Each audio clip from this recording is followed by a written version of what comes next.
Bismillahirrahmanirrahim. I am Asad Ali Khan. Students, today we shall discuss about the example 1.4.3 and 1.4.5, which is a very important examples. चलो हम अपना lecture start करते हैं. Example 1.4.3. In how many ways can a committee of 5 be formed from a group of 11 peoples consisting of 4 teachers and 7 students? If there is no restriction in the selection, सबसे पहली condition है कि कोई उसके ऊपर restriction नहीं है. आप जितने मर्जी स्टूडेंट सेलेक्ट कर लो या जितने मर्जी टीचर सेलेक्ट कर लो.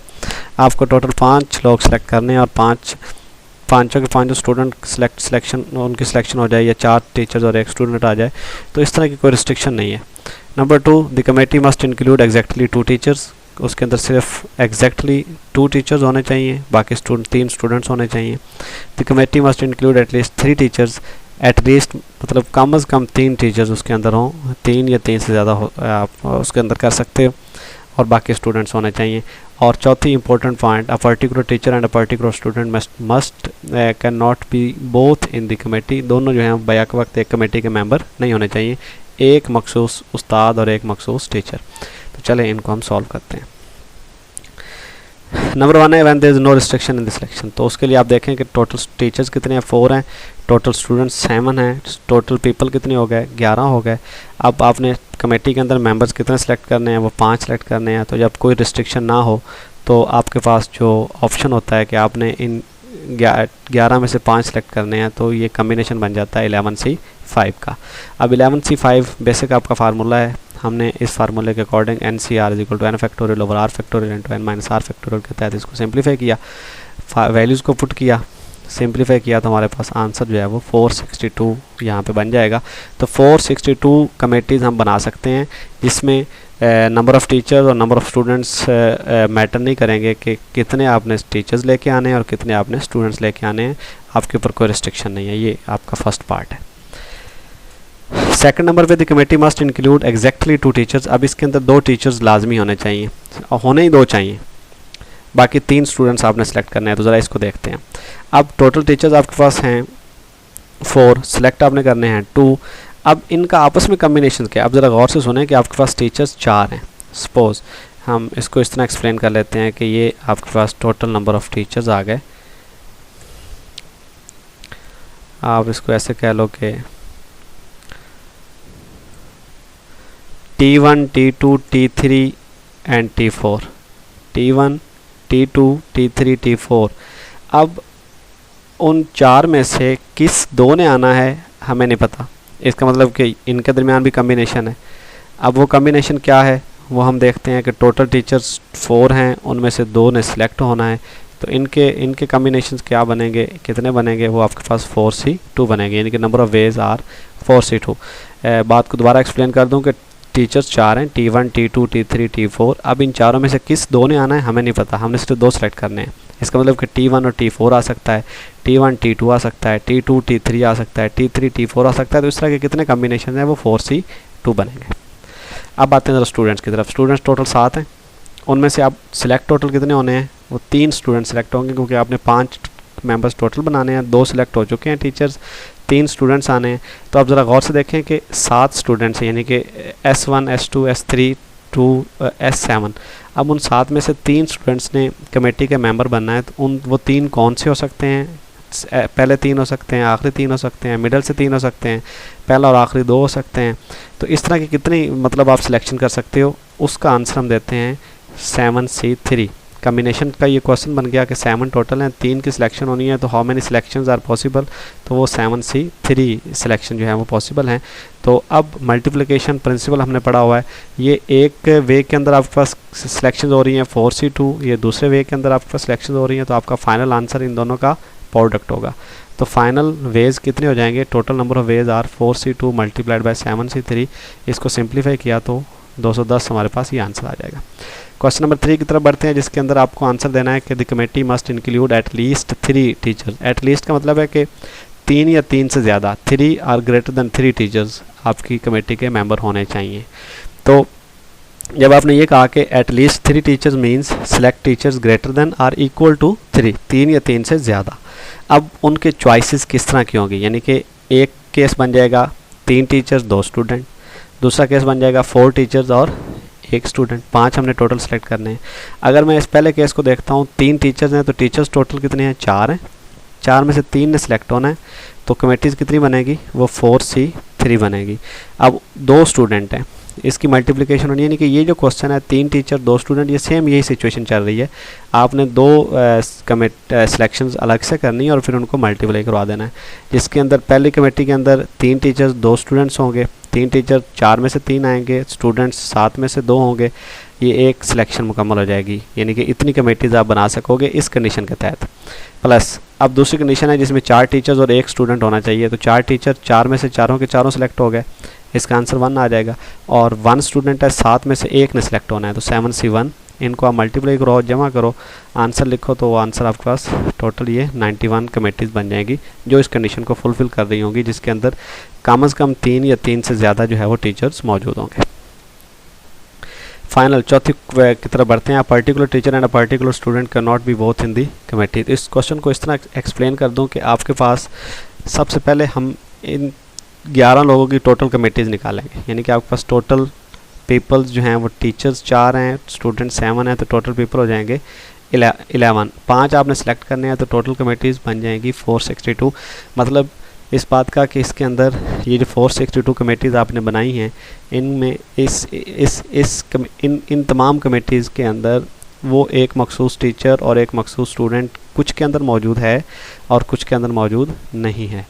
अब हमने टू के ये सारे निकाल लिए, अब हमारा अगला टारगेट है कि हम इन तमाम में से वो अलग करेंगे जिसके अंदर वो दोनों मौजूद हैं, फिर टोटल में से वो मौजूद वाली माइनस कर देंगे तो हमारे पास वो कमेटीज़ आ जाएंगी जिसमें वो मौजूद नहीं होंगे। Can not be both in the committee, दोनों जो हैं वो कमेटी के मेंबर नहीं होंगे। तो चलें स्टार्ट करते हैं। When 1 teacher and 1 student is selected, जब एक उस्ताद और एक टीचर आपने सेलेक्ट कर लिया तो तादाद टोटल कितनी रह गई, 11 में से 2 निकल गए, टोटल पीपल सिलेक्टेड 2, तो रिमेनिंग टीचर लोग जो हैं वो 9 रह गए। अब 9 में से सिलेक्शन होनी है। अब कितने की सिलेक्शन होनी है, 2 की सिलेक्शन हो चुकी है, रिमेनिंग 3 है, तो 3 लोगों की सिलेक्शन अभी रिमेनिंग आपने करनी है। पीपल टू बी सिलेक्टेड वो 3 होंगे। अब 9 में से 3 सिलेक्ट होने हैं तो कमेटीज़ कितनी बनेगी, तो कमेटीज़ आपके पास आ जाएंगी 9C3। Number of the committees that includes 2 particular people, वो 9C3 which is equal to 84। अब ये वो 84 कमेटीज़ हैं जिसके अंदर वो दोनों मौजूद हैं। अब हमने वो निकालनी है जिसमें वो दोनों मौजूद नहीं हैं, तो वो टोटल में से ये निकाल दें तो आपके पास टोटल में से अगर ये हम निकाल दें तो आपके पास वो कमेटीज़ आ जाएंगी जिसमें वो दोनों मौजूद नहीं होंगे। क्वेश्चन को समझना है, उसके अकॉर्डिंग आपने रिस्पॉन्स देना है। अब बढ़ते हैं एग्जाम्पल 4.5 की तरफ, which is a very important result जिसको आपको सीखना है। आपके पास पहली कंडीशन है इन नंबरों के ऊपर के n और k be the positive integers, कि ये दोनों पॉजिटिव इंटीजर्स हैं, और s आपके पास कोई एक नॉन एम्प्टी सेट है ऑफ n पॉइंट्स, जिसके अंदर n पॉइंट्स हैं in the plane such that no 3 points of s are collinear. ठीक है, इस सेट s के कोई से 3 पॉइंट्स आपस में कोलिनियर नहीं है, यानी कि एक ही लाइन के ऊपर मौजूद नहीं है। दूसरी कंडीशन है कि इसके हर पॉइंट के करस्पॉन्डिंग आपको k पॉइंट्स मिल जाएंगे कि जब आप उनको मिलाओगे तो आपको जिनका फासला इस p से बराबर होगा, यानी कि p के बदले में k पॉइंट्स आपको ऐसे मिलेंगे जिनका डिस्टेंस p से डिस्टेंस बराबर होगा। इस बात को थोड़ा सा हम इस तरह एक्सप्लेन कर देते हैं कि ये आपके पास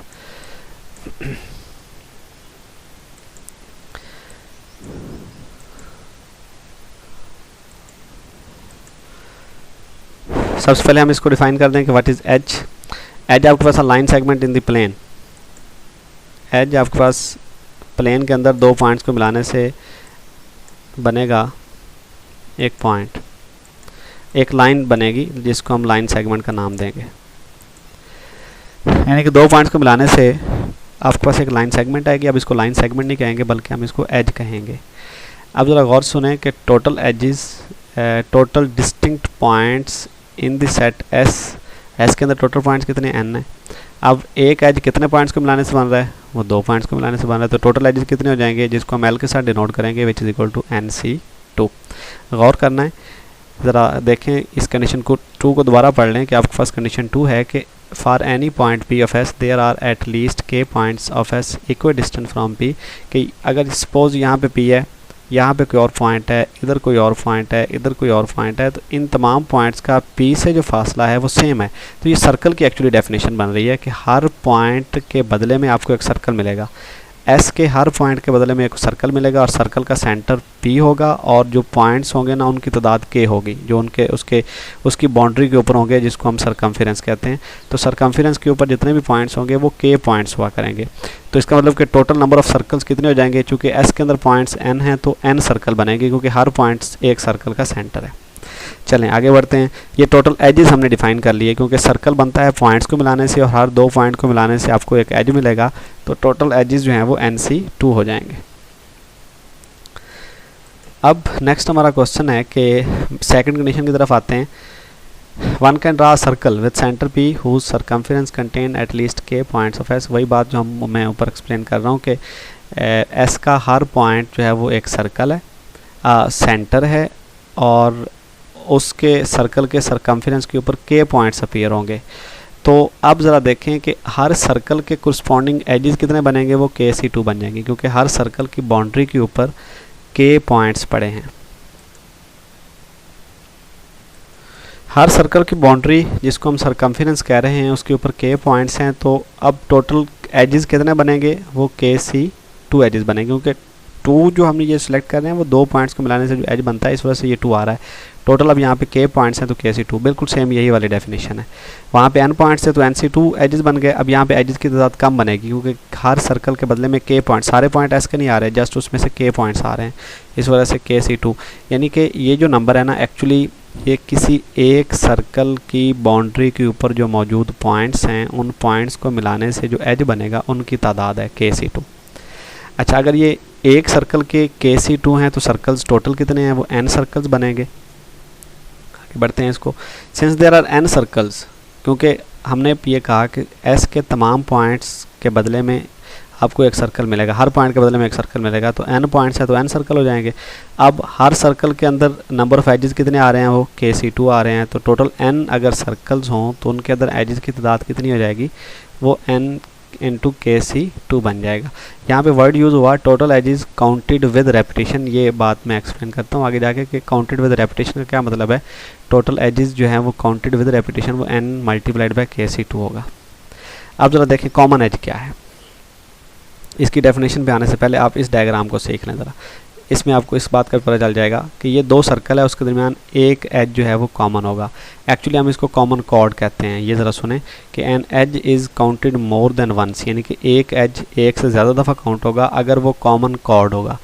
if it is a common chord of at least 2 circles, के वो कम से कम 2 सर्कल का कॉमन कॉर्ड है तो वो एक से ज़्यादा दफ़ा मैयर हो जाएगा। कॉमन कॉर्ड यहाँ पे आपको क्लियरली नज़र आ रहा है कि जब 2 सर्कल एक दूसरे को इंटरसेक्ट करेंगे तो कॉर्ड बनेगा। कॉर्ड हम कहते हैं किसी 2 पॉइंट्स को मिलाने वाली लाइन, ये कॉर्ड कहलाएगी। तो इस तरह ये 2 सर्कल का एक कॉर्ड, फिर यहाँ पे कोई एक सर्कल होगा उसका कॉर्ड, इसको इंटरसेक्ट करेगा उसका कॉर्ड। तो चूँकि n सर्कल्स बनने हैं तो ये आपके पास नंबर ऑफ़ कॉर्ड जो है वो उनकी तादाद हम आगे निकालते हैं कि उनकी तादाद कितनी बनेगी। तो कॉमन कॉर्ड्स हमने एक से ज़्यादा दफ़ा मैयर किया है, इस वजह से यहाँ पे हमने कहा था कि टोटल एजेस जो सर्कल की बाउंड्री के ऊपर बन रहे हैं विद रेपिटेशन उनकी तादाद कितनी है, n मल्टीप्लाइड बाय KC2 है। अब since 2 circles can have at most 1 common chord, यानी कि 2 सर्कल के मैक्सिमम कॉमन कॉर्ड्स कितने हो सकते हैं, वो 1 होगा। ओके, तो अब ज़रा गौर से इस पॉइंट को देखें। टोटल सर्कल्स हमारे पास n हैं, सो टोटल कॉमन एजेस कितने हो जाएंगे, वो NC2 हो जाएगी। यानी कि टोटल n सर्कल्स, हर सर्कल में, हर 2 सर्कल में एक कॉमन कॉर्ड आ रहा है, कॉमन एज आ रहा है, तो NC2 बन जाएगा। इस इक्वेशन को ज़रा आप देखें कि ये क्या है। ये हमने पहले डिफ़ाइन किया कि सर्कल के एजेस और सर्कल से हट के जो एजेस बनेंगे उनकी तादाद, यानी टोटल एजेस की तादाद वो L है। अच्छा, अब ये जो एजेस हैं ये सर्कल की बाउंड्री के ऊपर जो पॉइंट्स हैं जिनके मिलने से सर्कल बनेगा वो उनकी तादाद है। यानी कि हर सर्कल के सरकमफेरेंस के पॉइंट्स को मिलाने से जो नंबर ऑफ़ एजेस आएंगे वो KC2 हैं। चूँकि n सर्कल्स हैं तो n मल्टीप्लाइड बाय KC2, यानी सर्कल की बाउंड्री के ऊपर जो एजेस हैं वो ये हैं। ये कॉमन एजेस हैं, इस तरह के जो कॉमन एजेस हैं एन सर्कल्स के दरमियान वो बनेंगे NC2। अब चूँकि हम इन्हें इधर भी मेजर कर चुके हैं, इस वजह से हमने ये माइनस कर दिया NC2, यहाँ पे ये मेजर हो चुके हैं तो ये बन जाएगा NC2। अब ज़रा इसको देखते हैं कि ये क्या है। आप N×KC2 यानी कि इस नंबर को इधर लेके गए, इसको आप मतलब ये एज इट इज़ है, और यहाँ पे हमने L की वैल्यू लगाई है, वो जो हमने ऊपर सबसे पहले डिफ़ाइन की थी वो NC2 बनाया था। जस्ट अब इसकी सिंप्लीफिकेशन है, ये NC2 उधर जाके ऐड हो जाएगा और अगली दफ़ा जब हम इसको लिखेंगे तो 2 टाइम्स कर देंगे। अब आगे इनके कम्बिनेशन हमने ओपन करने हैं।